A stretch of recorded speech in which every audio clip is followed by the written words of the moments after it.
ఓం స్థాపకాయ చ ధర్మస్య సర్వధర్మస్వరూపిణే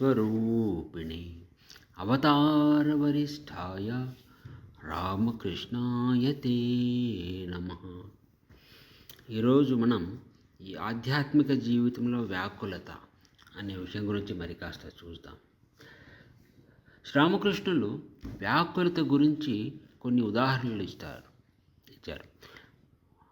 దాంట్లో ఒకటేమంటే, సపోజ్ కుటుంబంలో ఎవరైనా అనారోగ్యంతో ఉన్నారనుకోండి, అప్పుడు ఆ ఇంటిలోని వ్యక్తికి ఆ రోగికి నయం అయ్యేది ఎలా అని ఎల్లప్పుడూ ఆందోళనతో ఉంటాడు. ఇది ఒక ఉదాహరణ. ఇంకొకటి, సపోజ్ ఎవరైనా ఒకరికి ఉద్యోగం పోయిందనుకోండి, వాడు ఉద్యోగం కొరకు ఒక ఆఫీస్ నుండి ఇంకొక ఆఫీసుకు తిరుగుతూ ఉంటాడు. ఏదైనా ఆఫీస్లో ఖాళీ లేదంటే వాడు మరుసటి రోజు మళ్ళీ అక్కడికే వెళ్ళి ఇవాళ ఏమైనా ఖాళీ ఏర్పడిందా అని ఆర్తితో అడుగుతాడు. ఇంకొక ఉదాహరణ ఏమిటంటే, పిల్లవాడు నిద్రాహారాలు మాని వారసత్వపు ఆస్తిలో తన భాగం కొరకు విలపిస్తూ ఉంటే, అప్పుడు తల్లిదండ్రులు నిర్ణీత సమయానికి 3 సంవత్సరాలు ముందుగానే అతడికి ఆస్తిలో వాడి భాగాన్ని ఇస్తారు. కొంతమంది అంటారు, భగవత్ సాక్షాత్కారం ఈ జన్మలో కాకుంటే మరొక జన్మలో కలుగుతుంది కదా, ఎందుకు దాని కొరకు ఆ విధంగా తొందరపడాలి అని. అయితే ఆధ్యాత్మిక జీవనంలో అటువంటి బద్ధకం పనికిరాదు. మనం అత్యంతమైన పట్టుదల, దృఢ నిశ్చయం కలిగి ఉండాలి. నేను భగవంతుణ్ణి ఈ జన్మలోనే కాదు ఈ క్షణంలోనే సాక్షాత్కరించుకుంటాను అన్న భావం కలిగి ఉండాలి. లేకుంటే మనం లక్ష్యాన్ని చేరలేము.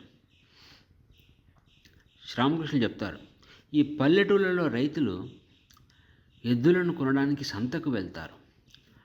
వాళ్ళు మొదటగా ఎద్దుల యొక్క తోకను తాకుతారు.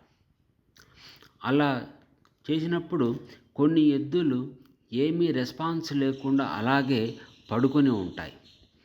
అటువంటి ఎద్దుల ద్వారా ఎక్కువ ఉపయోగం లేదు అని రైతులకు తెలుసు. మరికొన్ని ఎద్దులు తోక తాకగానే ఎగిరి గంతులు వేస్తాయి. అటువంటి ఎద్దులు బాగా ఉపయోగపడతాయి అని రైతులకు తెలుసు. వాళ్ళు అటువంటి వాటినే కొంటారు. అదేవిధంగా ఆధ్యాత్మిక జీవితంలో బద్ధకం పనికిరాదు. ఈ జన్మలోనే భగవంతుని సాక్షాత్కరించుకుంటాను అన్నటువంటి దృఢ సంకల్పం కలిగి ఉండాలి. ఒక భక్తుడు శ్రీరామకృష్ణులతో చెప్పాడు, అయ్యా, భగవంతుని ప్రార్థించడానికి మాకు సమయం లభించదు అని. అందుకు శ్రీరామకృష్ణులు చెప్పారు, అవును, నిజమే, సమయం రాకుండా ఏమీ జరగదు. ఒక పిల్లవాడు రాత్రి పడుకునేటప్పుడు వాళ్ళ అమ్మతో చెప్పాడు, అమ్మా, నాకు మూత్ర విసర్జన వచ్చినప్పుడు నన్ను నిద్రలేపు అని. అందుకు ఆమె చెప్పింది, నాయనా, నిన్ను ఆ మూత్ర విసర్జనయే నిద్రలేపుతుంది అని. ఎవరికి ఏమి లభిస్తుందో అదంతా భగవంతునితో ముందుగానే నిర్ణయించబడి ఉంటుంది. ఒక ఇంటిలో ఆ ఇంటి అత్తగారు తన కోడళ్లకు ఒక కప్పు ద్వారా అన్నం కొలత పెట్టి ఇచ్చేది. అయితే పాపం ఆ అన్నం వారికి సరిపోయేది కాదు ఆ కోడళ్లకు. ఒకరోజు ఆ కప్పు కింద పడి పగిలిపోయింది. దానితో ఆ కోడళ్ళందరూ సంబరపడిపోయారు. అప్పుడు ఆ అత్తగారు చెప్పారు, అమ్మాయిలు, మీరంతగా సంబరంతో ఎగిరి గంతులు వేయొద్దు, నేను అదే కొలత అన్నాన్ని, నా చేతితోనే అదే కొలత అన్నాన్ని ఇవ్వగలను అని చెప్పింది. స్వామి తురియానందజీ చెప్పారు, మనకు భగవంతుడంటే అది వట్టి నోటి మాట, ఏదో కాసేపు ధ్యానం, కాస్త జపం. ఇది చాలా సాధారణమైన జీవితం. దీని ద్వారా ఏమీ జరగదు. హృదయంలో భగవంతుని కొరకు ఆర్తి, తపన ఉండాలి.